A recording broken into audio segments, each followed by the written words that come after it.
जय हिंद मेरे प्यारे साथियों। मैं आप लोग को आज matric board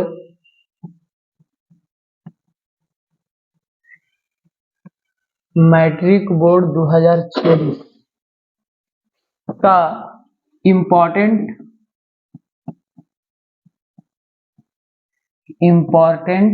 2 marks VVI questions पढ़ते हैं। किस प्रकार से क्वेश्चन पूछा जाता है।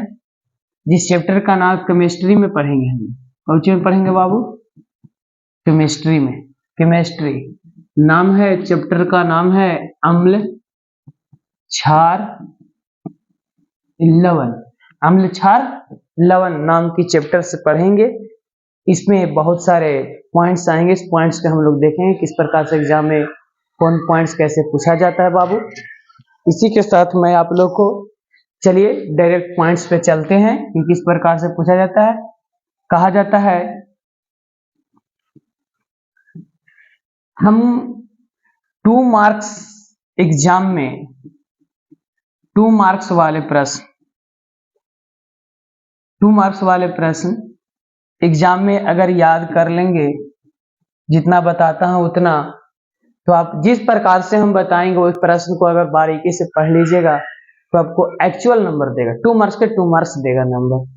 इसीलिए चलिए हम लोग अब चलते हैं डायरेक्ट अपने पॉइंट्स पर। सबसे पहले मैं आप लोग को बता देना चाहता हूं बाबू कि मेरा यूट्यूब चैनल है जिसका नाम है नैन्सी स्टडी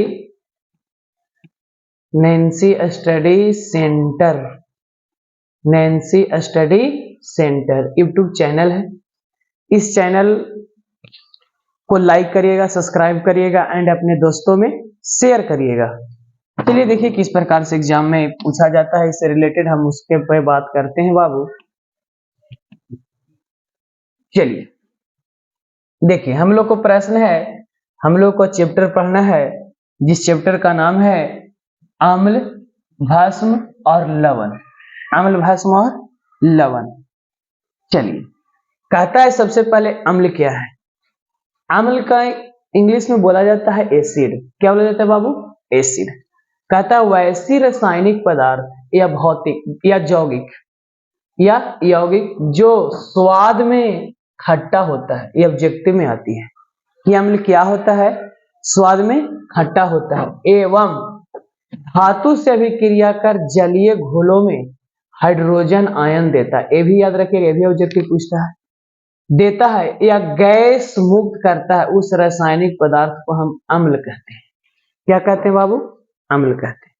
फिर से, अम्ल वैसा पदार्थ है, अम्ल वैसा रासायनिक पदार्थ है या यौगिक जो स्वाद में खट्टा होता है और धातु से अभिक्रिया कर जलीय घोलों में हाइड्रोजन आयन H+ को बोला जाता है बाबू। H+ को हाइड्रोजन आयन बोला जाता है। हाइड्रोजन आयन देता है, उसे क्या कहते हैं सोना? अम्ल कहते हैं। देखिए अम्ल H2SO4, इसका नाम है सल्फ्यूरिक अम्ल। हाइड्रोक्लोरिक अम्ल, इसका HCl का नाम है हाइड्रोक्लोरिक अम्ल। देखिएगा जैसे मान लिया ना कि HCl है, एक जल के साथ अगर घोलेंगे ना तो ये H+ आयन देता है। एक नाम है हाइड्रोजन आयन। एक नाम का है हाइड्रोजन आयन नाम है इसको। यही चीज कहता है कि कोई अम्ल जो होता है वह स्वाद में खट्टा होता है और इसका और गुण है कि नीले लिटमस पत्र को लाल कर देता है। अम्ल नीला लिटमस पत्र को कैसा कर देता है? लाल कर देता है। आगे हम पढ़ेंगे, लेकिन हमारा मेन टॉपिक है कि अम्ल क्या है। 2 नंबर का मार्क्स। तो कहता है वैसा रासायनिक पदार्थ या यौगिक जो स्वाद में क्या होता है? खट्टा एवं धातु से अभिक्रिया कर जलीय घोलों में हाइड्रोजन आयन या गैस मुक्त करता है, उसे रासायनिक पदार्थ को क्या कहते हैं? अम्ल कहते हैं। अम्ल कहा जाता है। चलिए भस्म या क्षारक क्या है देखिए। कहता है ऐसा रासायनिक पदार्थ या गैसीय यौगिक जो स्वाद में कड़वा, याद रखिएगा, अम्ल स्वाद में खट्टा और यह स्वाद में कड़वा होता है एवं जलीय घोलों में OH आयन देता है, जिसका नाम है हाइड्रोक्साइड आयन मुक्त करता है। वह रासायनिक पदार्थ को क्या कहा जाता है? भस्म या क्षारक कहते हैं। जैसे देखिए NaOH लिखा हुआ है ना, NaOH एक जब जल में घुलिएगा तो Na प्लस और OH निगेटिव, यही हाइड्रोक्साइड आयन होता है। तो यही हाइड्रोक्साइड आयन, तो जब ये चीज रहेगा ना बाबू तो ये क्षार कहलाता है। क्या कहलाता है? क्षार कहलाता है। देखिएगा आगे है हम लोग का क्या, आगे चलते हैं हम लोग क्या है इसे देखिएगा। आगे है लवण। देखिए क्या है लवण। कहता है लवण कि वे रासायनिक पदार्थ जो स्वाद में नमकीन होता है तथा उदासीन होता है उसे रासायनिक पदार्थ को लवण कहते हैं। इसका निर्माण अम्ल और भस्म के रासायनिक संयोग से होता है। जैसे देखिए NaCl एगो लवण है, सोडियम कार्बोनेट लवण है। क्या बोला गया कि वे रासायनिक पदार्थ जो स्वाद में नमकीन होता है, स्वाद में क्या होता है? नमकीन, तथा उदासीन होता है उस रासायनिक पदार्थ को क्या कहा जाता है? लवण कहते हैं। क्या कहते हैं? सुना, लवण कहते हैं। इसका निर्माण अम्ल और भस्म के रासायनिक संयोग से होता है। क्या चीज होता है? रासायनिक संयोग से। जैसे सोडियम क्लोराइड तो NaCl, सोडियम कार्बोनेट Na2CO3, इस प्रकार से इसको किया जाता है। देखिए क्षार, कहता वैसे क्षारक या भस्म जो जल में घुलनशील होता है उसे क्या कहते हैं? क्षारक को क्षार कहते हैं। माने उस क्षारक को क्या कहा जाता है? क्षार कहा जाता है। जैसे सोडियम हाइड्रोक्साइड तो sodium hydroxide NaOH, magnesium hydroxide MgOH का Hal2, ये सब क्या है? क्षार है। क्या है? क्षार। यानी याद रखिएगा जेकरा में OH लगल रहेगा वो क्षार रहेगा। क्या लगा रहेगा? क्षार। और देखिए NaCl जो है एक प्रकार के लवण है। कैसा है? लवण। सोडियम कार्बोनेट भी एक प्रकार के क्या है? लवण है। हाँ चलिए आगे चलते हैं हम लोग।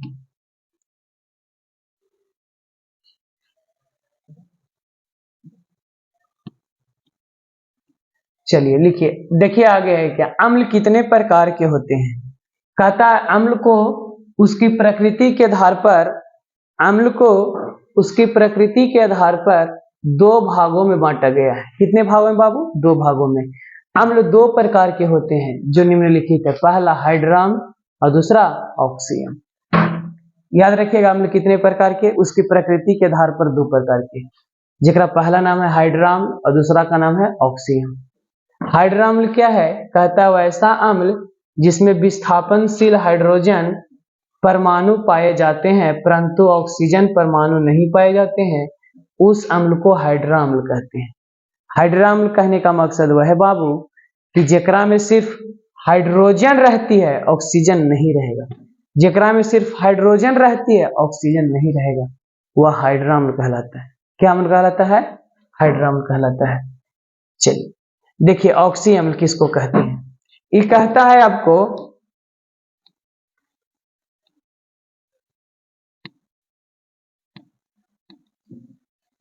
ये क्या कहता है आपको? कहता है वैसा अम्ल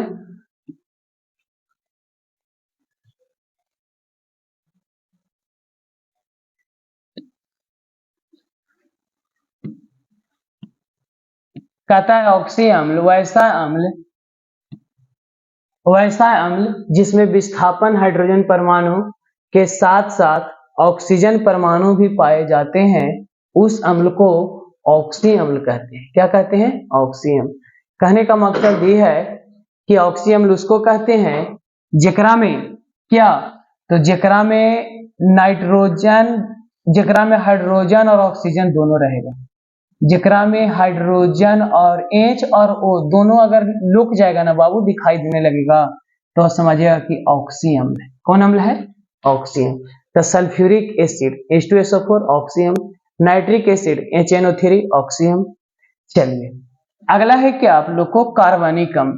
देखिए दो ये भी कार्बनिक अम्ल, एक होता है अकार्बनिक अम्ल। तो कार्बनिक अम्ल जेकरा में कार्बन दिखाई देगा, तो कहता है वैसा अम्ल जो वनस्पति एवं जंतु से प्राप्त होते हैं तथा जिसमें कार्बन पाए जाते हैं, उस अम्ल को कार्बनिक अम्ल कहते हैं। क्या अम्ल कहते हैं? कार्बनिक अम्ल। जैसे formic acid CH2O2, acetic acid CH3COOH, ये दोनों अम्ल क्या है? तो कार्बनिक अम्ल है। क्यों? क्योंकि इसमें कार्बन की मात्रा है, इसलिए। चलिए आगे देखते हैं हम लोग। आगे क्या है? देखिए अगला है खनिज लवण, खनिज अम्ल। कहता है वैसा अम्ल जिसकी प्राप्ति खनिज से होता है। क्या चीज होता है? खनिज से होता है, उस अम्ल को खनिज अम्ल कहते हैं। जैसे sulphuric acid H2SO4, nitric acid HNO3, इस सब का जैसे सल्फ्यूरिक अम्ल भी है, तो ये सब जो है से खनिज अम्ल है।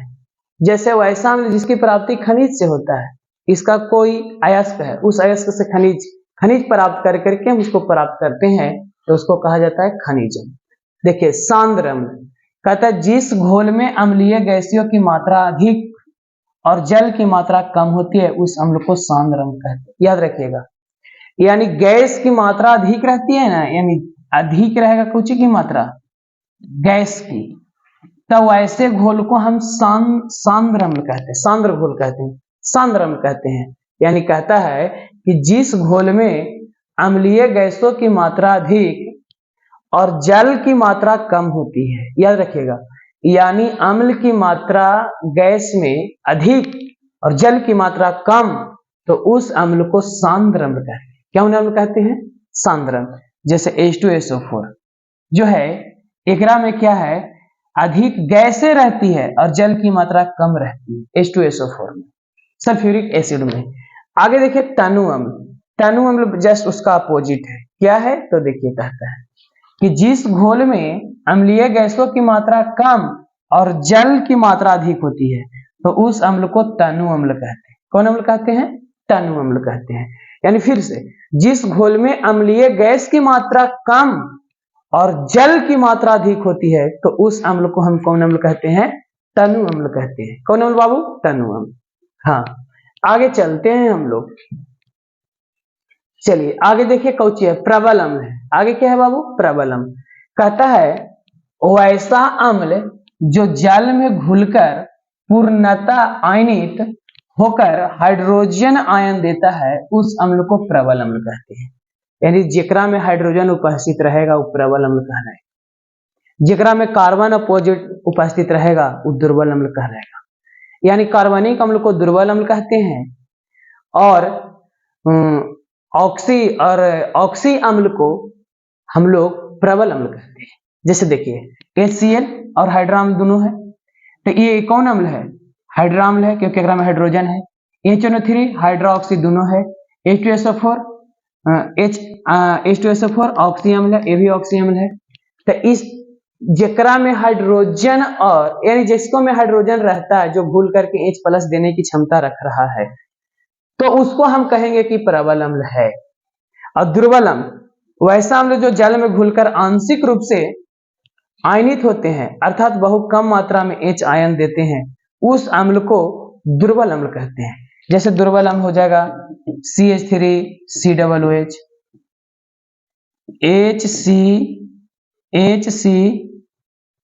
HCHO। ये कभी अम्ल नहीं है बाबू, ये एल्डिहाइड है। यानी कि HCHO लोका ना सर, हाइड्रोजन ऑक्सीजन, ये अम्ल नहीं है। हाँ ये अम्ल है। COOH ये अम्ल है।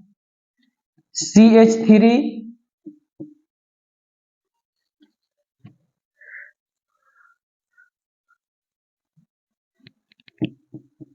CH3COOH, CH3CH2COOH, इस प्रकार से अम्ल है। यानी जेकरा में कार्बनिक अम्ल यानी अर्थात कहने का मतलब COOH ग्रुप जुटा रहेगा, वो दुर्बल कार्बनिक अम्ल होगा, यानी दुर्बल अम्ल होगा। और जेकरा में हाइड्रोजन ये सब रहेगी, तो उसमें यानी हाइड्रोजन यानी जेकरा में धातु अधातु रहेगी, तो ओकरा समझिएगा कि वह प्रबल अम्ल है। कौन अम्ल है?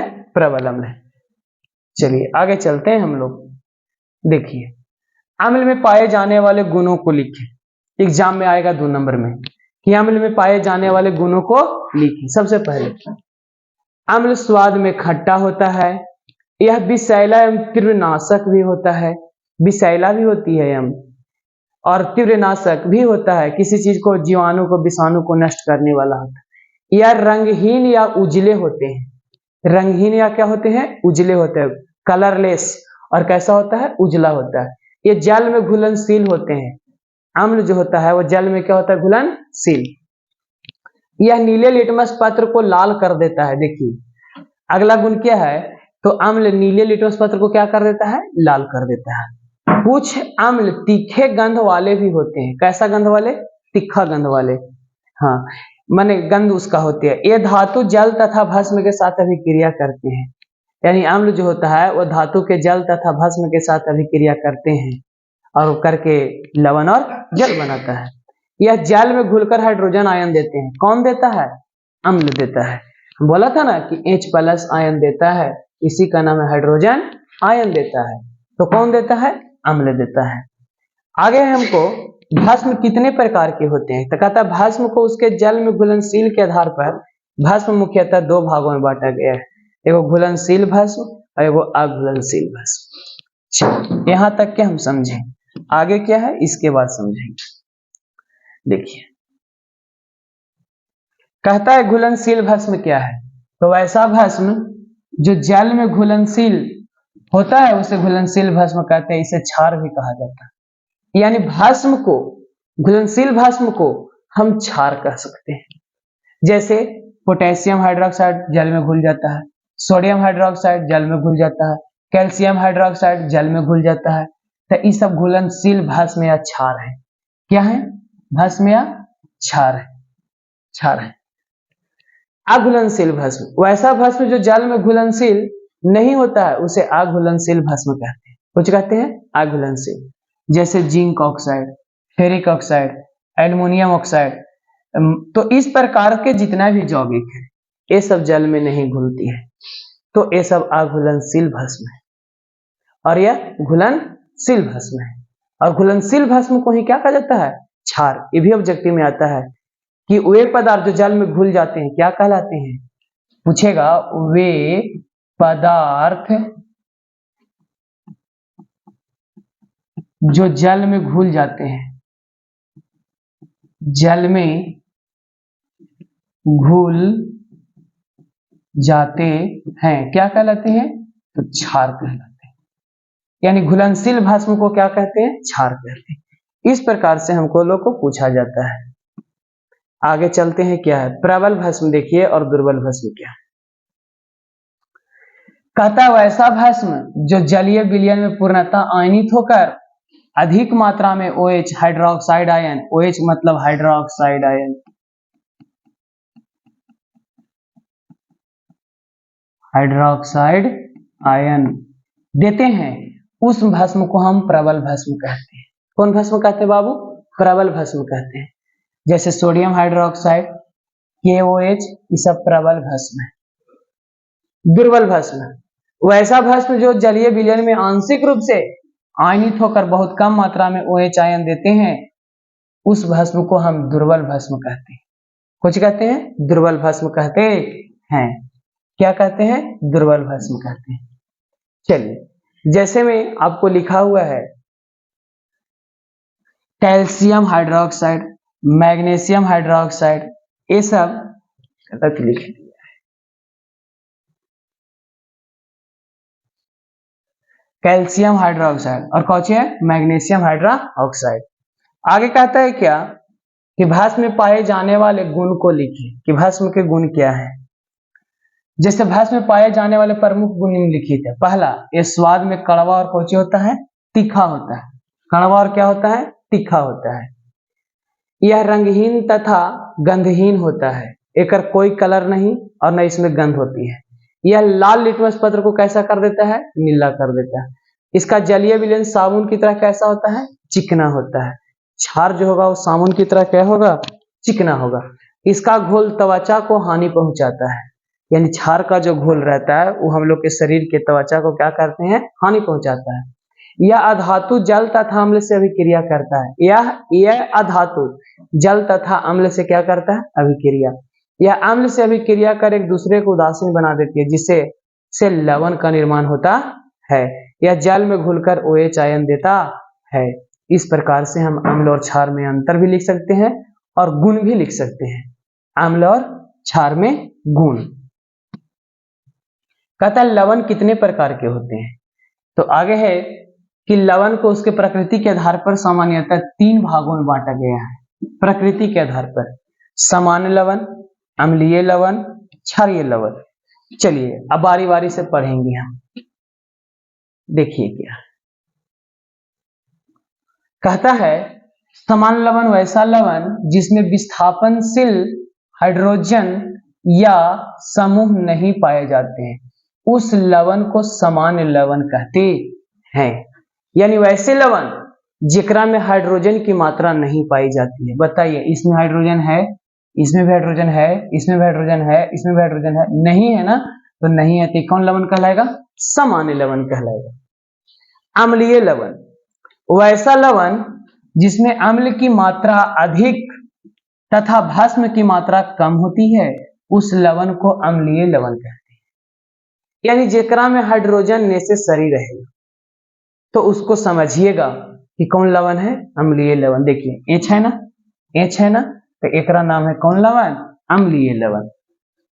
आगे क्या है? भस्मीय या क्षारीय लवण। तो कहता है वैसा लवण जिसमें भस्म की मात्रा अधिक होती है तथा अम्ल की मात्रा कम होती है, उस लवण को हम क्षारीय लवण कहते हैं।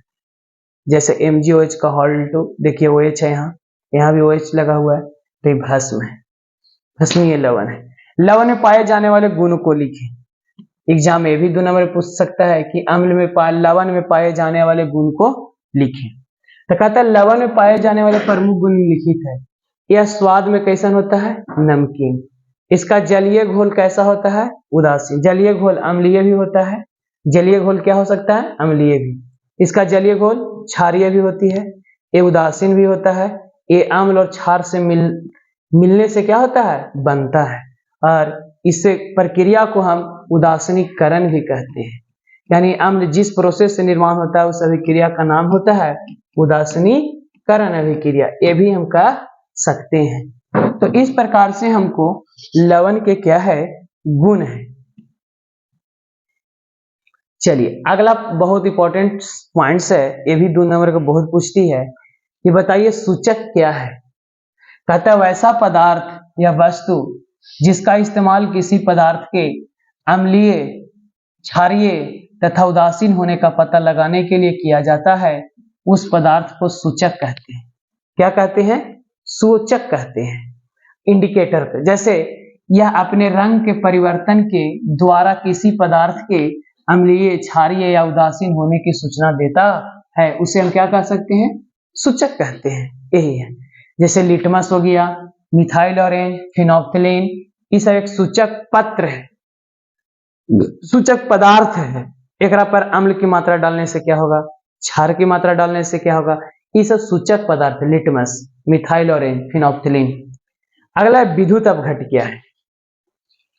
कहता है वैसा जलीय विलयन जिसमें विद्युत धारा का प्रभाव या संचलन होता है, उससे विद्युत अपघट कहते हैं। क्या कहते हैं? विद्युत अपघट कहते हैं।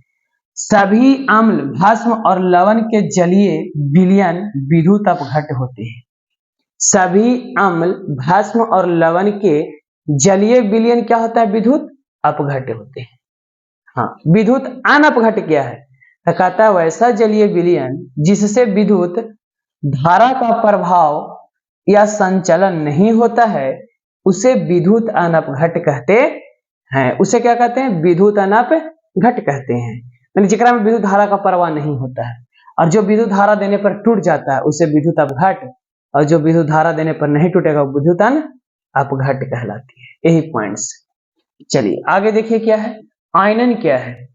तो कहता है कि जल द्वारा विद्युत अपघट के आयनों में विघटन को आयनन कहते हैं। इसे आयनीकरण भी कहा जाता है।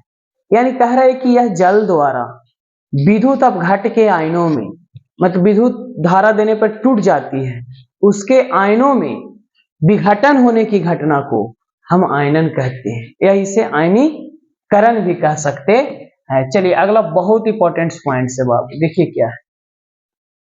कहता है कि कुछ सूचक के नाम में उस पर अम्ल तथा क्षार के प्रभाव के कारण का परिवर्तन का उल्लेख करिए। जैसे सूचक है लिटमस, तो अगर लिटमस पत्र रहेगा तो लिटमस पत्र अम्ल में कैसा व्यवहार करेगा, लाल कर देगा। क्षार में कैसा हो जाएगा, ब्लू यानी नीला हो जाता है। मिथाइल ऑरेंज अम्ल में कैसा, लाल, क्षार में कैसा, येलो। याद रखना पड़ता है। या फिनोक्सिलिन क्या होता है, तो अम्लीय में कलरलेस, कलरलेस कोई कलर नहीं, और क्षारीय में पिंक। हाँ, टर्मिक क्या होता है, जिसका हल्दी बोला जाता है, हल्दी। हल्दी में क्या होता है, अम्लीय में येलो, क्षारीय में रेड ब्राउन।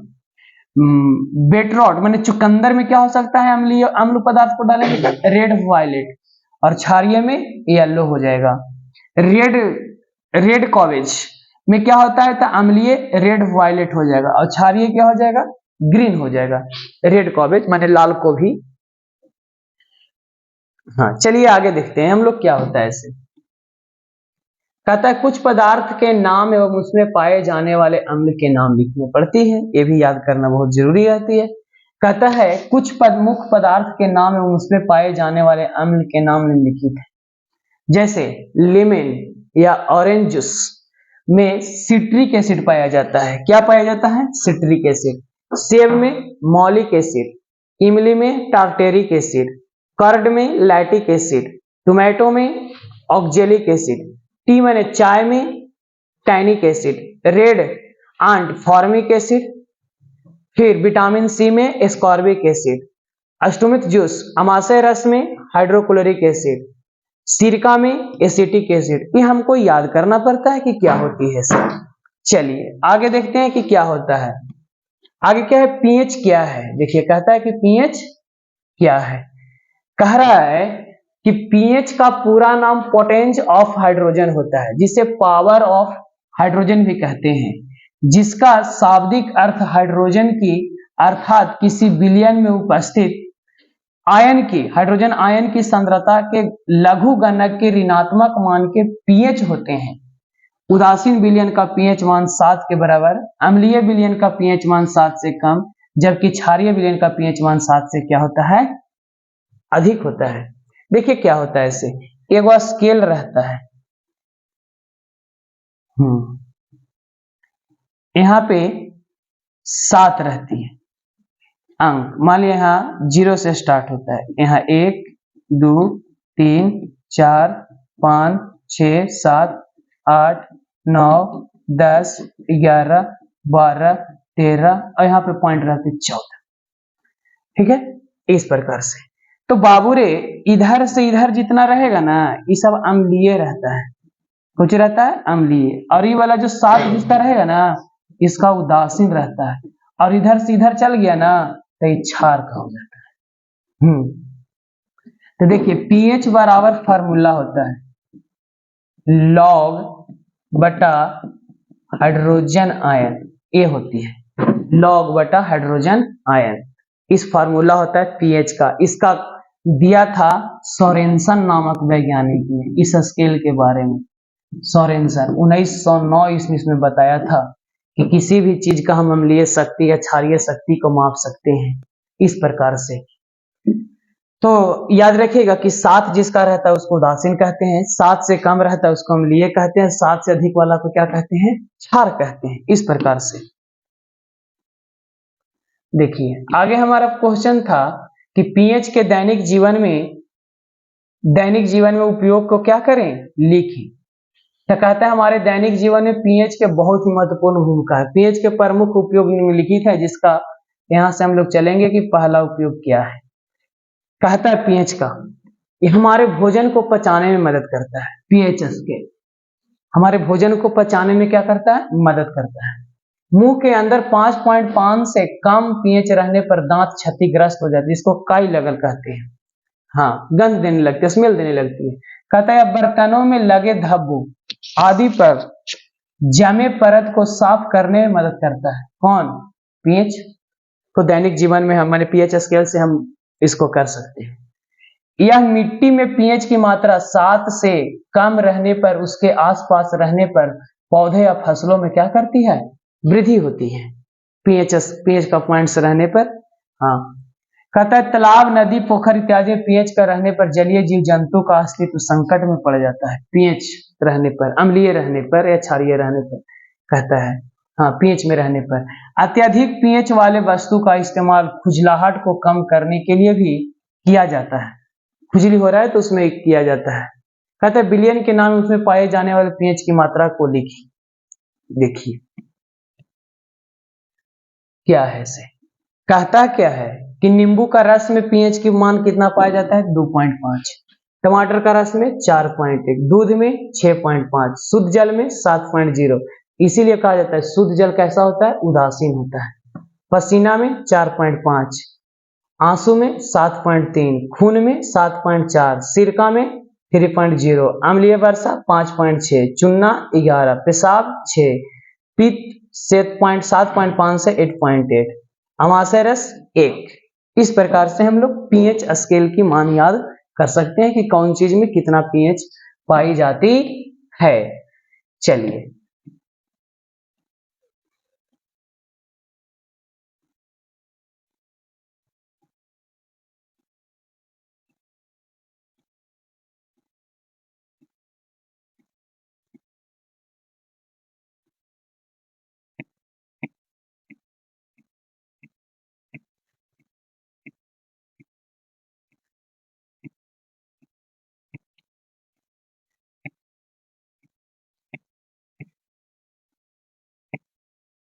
चलिए आगे देखते हैं हम लोग क्या है। सोडियम क्लोराइड क्या है, पूछ रहा है सोडियम क्लोराइड क्या है। बोलता है सोडियम क्लोराइड हमारे आहार का बहुत ही महत्वपूर्ण अंग होता है, जो भोजन करते हैं उसका। यह लवणीय पदार्थ होता है। इसका उपयोग भोज्य पदार्थ एवं अन्य सामग्री बनाने में किया जाता है। इसका निर्माण सोडियम और क्लोरीन के मिलने से होता है। इसकी प्राप्ति समुद्री जल से वाष्पीकरण द्वारा किया जाता है। किसको, सोडियम क्लोराइड के, यानी इसको लवण कहा जाता है या साधारण नमक भी कहा जाता है, NaCl होता है। चलिए इस प्रकार से दोनों ने पूछा सोडियम क्लोराइड क्या है तो लिख देंगे। अगर है सेंधा नमक क्या है, कहता है कि यह भी एक लवणीय पदार्थ होता है जिसकी प्राप्ति जमीन को खोदकर खदानों से की जाती है। इसका रंग काला या भूरा होता है, उसका रंग सफेद होता है। यह नमक कठोर चट्टान के रूप में पाए जाते हैं जिसमें अशुद्धियां के रूप में लाल चिकनी मिट्टी के कण पाए जाते हैं। किसमें, सेंधा नमक में। आयोडीन नमक क्या है, तो कहता है साधारण नमक में आयोडीन कि अल्प मात्रा मिलाने से बने नमक को आयोडीन नमक कहते हैं। इस नमक से मनुष्य का घेंघा रोग की समस्या नहीं होती है। किस नमक से, आयोडीन नमक से। इस प्रकार से 2 नंबर का सवाल है, याद करते हैं हम लोग। सोडियम हाइड्रोक्साइड क्या है, इसके बनाने की विधि और उपयोग को वर्णन करें। कहता है सोडियम हाइड्रोक्साइड एक भस्म होता है, याद रखिएगा, जो जल से अभिक्रिया कर सोडियम तथा हाइड्रोक्साइड में टूट जाता है और इसका रासायनिक सूत्र NaOH होता है। यह क्षारीय प्रकृति के होते हैं। सोडियम हाइड्रोक्साइड कैसा, क्षारीय। इसे कास्टिक सोडा के नाम से भी जाना जाता है। इसका रासायनिक सूत्र सोडियम, याद रखिएगा, सोडियम हाइड्रोक्साइड का रासायनिक सूत्र NaOH होता है, NaOH होता है। और इसे क्या कहा जाता है, कास्टिक सोडा कहा जाता है। किसको, सोडियम हाइड्रोक्साइड। सोडियम हाइड्रोक्साइड को बनाने की विधि देखिए क्या है।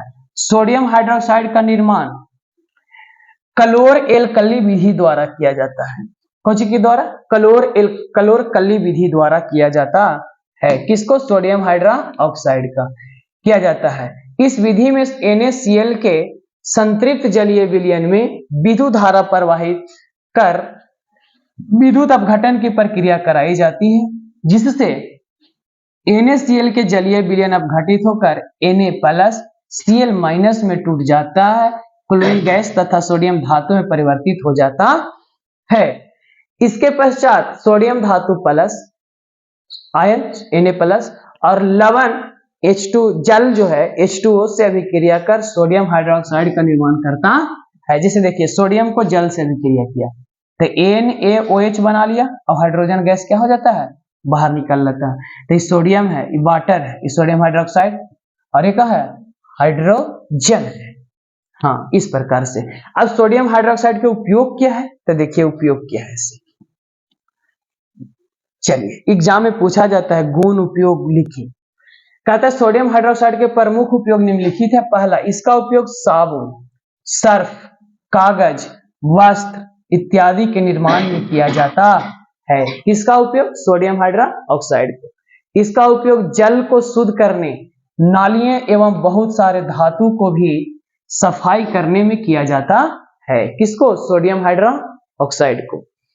इसका इस्तेमाल प्रयोगशाला में प्रतिकारक के रूप में किया, ये ऑब्जेक्टिव में आती है कि किसको प्रतिकारक के रूप में प्रयोग किया जाता है, तो सोडियम हाइड्रोक्साइड को। आगे का हाइड्रोजन गैस के उपयोग को लिखे, ये भी एग्जाम में आती है। कहता है इसका उपयोग वनस्पति तेल को वनस्पति घी में परिवर्तन करने में तथा प्रयोगशाला में अमोनिया NH3 बनाने में किया जाता है। इसके अलावा इसका उपयोग वायुयान, रॉकेट इत्यादि में ईंधन के रूप में भी किया जाता है। किसको बाबू, हाइड्रोजन गैस को। ये भी 2 नंबर में पूछ सकता है कि हाइड्रोजन गैस का उपयोग क्या है। आगे चलिए, क्या है, क्लोरीन गैस के उपयोग को लिखिए। तो कहता है क्लोरीन गैस के प्रमुख उपयोग निम्नलिखित हैं, इनके भी। पहला, इसका उपयोग कपड़ा एवं कागज को विरंजित करने में किया जाता है। इसका उपयोग जल को शुद्ध करने में भी किया जाता है। इसका इस्तेमाल ब्लीचिंग पाउडर, जिसको विरंजक चूर्ण बनाने में भी किया जाता है। इसके अलावा इसका उपयोग अनेक प्रकार की कीटाणुनाशक दवाइयां में भी किया जाता है। किसको, क्लोरीन गैस को। चलिए आगे देखिए हम लोग क्या है, सोडियम बाइकार्बोनेट, इसके बनाने की विधि एवं उपयोग को लिखें। चलिए ध्यान दीजिएगा। कहता है कि सोडियम बाइकार्बोनेट बहुत ही महत्वपूर्ण एवं प्रमुख रासायनिक यौगिक होते हैं। इसका रासायनिक सूत्र NaHCO3, सोडियम बाइकार्बोनेट, यानी बाइकार्बोनेट का फार्मूला होता है HCO3 और सोडियम लगा देते हैं, NaHCO3 हो गया। सोडियम बाइकार्बोनेट खाने का सोडा भी कहा जाता है। किसको खाने का सोडा कहा जाता है, सोडियम बाइकार्बोनेट को। सोडियम बाइकार्बोनेट के बनाने की विधि देखिए क्या है। कहता है सोडियम बाइकार्बोनेट अमोनिया सूत्र या साल्वे विधि द्वारा तैयार किया जाता है। अमोनिया सूत्र या साल्वे विधि द्वारा। इस विधि में अमोनिया गैस से संतृप्त क्लोराइड के जलीय विलयन में CO2 प्रवाहित कराया जाता है। इसके फलस्वरूप सोडियम बाइकार्बोनेट का निर्माण होता है। सोडियम बाइकार्बोनेट का जलीय विलयन क्षारीय प्रकृति के होता है। किस प्रकृति का, क्षारीय प्रकृति का होता है। किसका, सोडियम बाइकार्बोनेट का। देखिए क्या रहता है, NaCl, जल, कार्बोनेट, कार्बन डाइऑक्साइड, अमोनिया को जब मिलाते हैं तो अमोनिया क्लोराइड बनता है और वो क्या बनता है, सोडियम बाइकार्बोनेट बनता है। इस प्रकार से हम क्या करते हैं, बनाते हैं।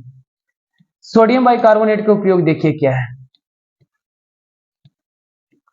इसका उपयोग हमारे दैनिक जीवन में अनेक मिलते जैसे सोडियम बाइकार्बोनेट के प्रमुख उपयोग निम्नलिखित हैं। जरा पहला कर है, इसका उपयोग बेकरी उद्योग में पाव रोटी, केक बनाने में बेकिंग पाउडर के रूप में गीले आटे में मिलाकर किया जाता है, जिससे पाव रोटी तथा केक मुलायम या स्पंजी हो जाता है। किसी चीज को मुलायम करने में बनाया जाता है। इसका उपयोग औषधि के रूप में एसिडी अम्लीयता को कम करने में के लिए एंटासिड के रूप में मिलाया जाता है।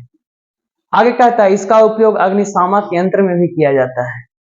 फिर इसका उपयोग रसोई घर में सारे व्यंजन जैसे पकौड़े, खास्ता इत्यादि में किया जाता है। इस प्रकार से हमको पूछा जाता है सोडियम कार्बोनेट क्या है। कहता है इसके बनाने की विधि एवं उपयोग को लिखें। कहता है सोडियम कार्बोनेट एक आवश्यक रासायनिक यौगिक है जिसका रासायनिक सूत्र NaCO3 × 10H2O होता है। सोडियम कार्बोनेट या इतना भी हो सकता है, तो जल की मात्रा है। इसे धोने का सोडा या धोबिया सोडा के नाम से भी जाना जाता है। किसको, सोडियम कार्बोनेट को। Na2CO3 × 10H2O। इसका भी जलीय विलयन क्षारीय प्रकृति में किया जाता है, क्षारीय प्रकृति का होता है।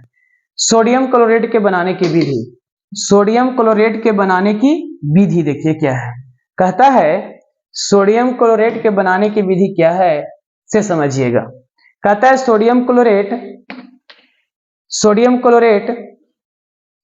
अमोनिया सोडियम कार्बोनेट के बनाने की विधि, तो कह रहा है सोडियम कार्बोनेट अमोनिया सोडा विधि या साल्वे विधि द्वारा बनाया जाता है। इस विधि द्वारा सर्वप्रथम सोडियम बाइकार्बोनेट NaHCO3 का निर्माण किया जाता है। फिर इसके पश्चात सोडियम बाइकार्बोनेट को गर्म किया जाता है, गर्म करके सोडियम बाइकार्बोनेट का निर्माण यानी सोडियम कार्बोनेट का निर्माण किया जाता है। देखिए सोडियम कार्बोनेट को हीट किया, Na2CO3 आ गया, H2O और CO2 आ गया, और यही Na2CO2 में पुनः जल की मात्रा, जैसे Na2CO3 में अगर जल लगा देते हैं तो फिर यह अभिक्रिया करके Na2CO3 × 10H2O का निर्माण कर लेता है। इस प्रकार से सोडियम कार्बोनेट का निर्माण होता है। सोडियम कार्बोनेट का उपयोग क्या है बाबू, तो देखिए क्या है, कहता है इसके उपयोग निम्नलिखित है। थोड़ा पेज पलटा गया है इसका, देखिएगा दिखाई पड़ेगा, समझिएगा थोड़ा सा। कहता है इसका इस्तेमाल कपड़ा धोने, देखिए थोड़ा सा बड़ा कर देते हैं तो दिखाई,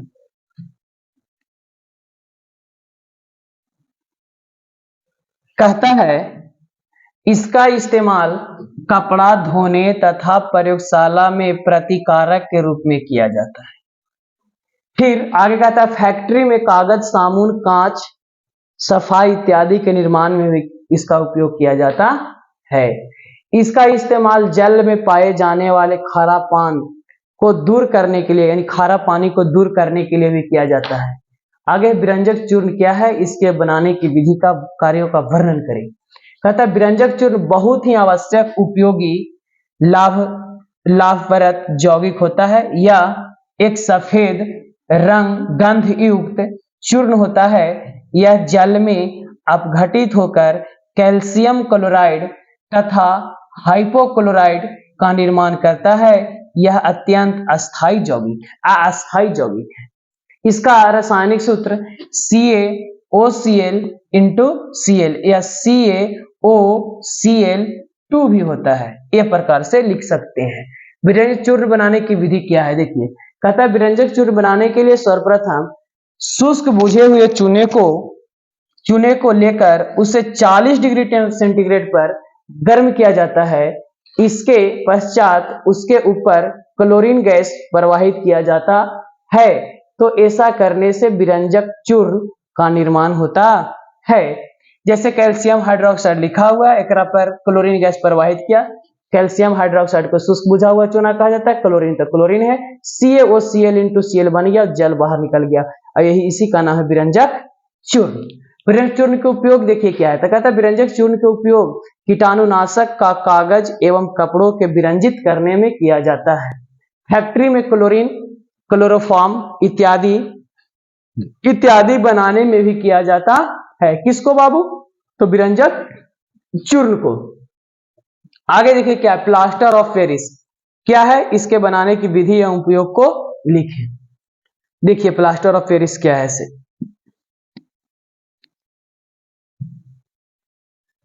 इसका रासायनिक सूत्र, इसका प्लास्टर ऑफ पेरिस एक रासायनिक पदार्थ होता है। इसका रासायनिक सूत्र CaSO4 × देखिए क्या लिख देता हूं हम, CaSO4 का होल 2 × H2O या CaSO4 × ½ H2O, ये भी हो सकता है इसका पूर्ण।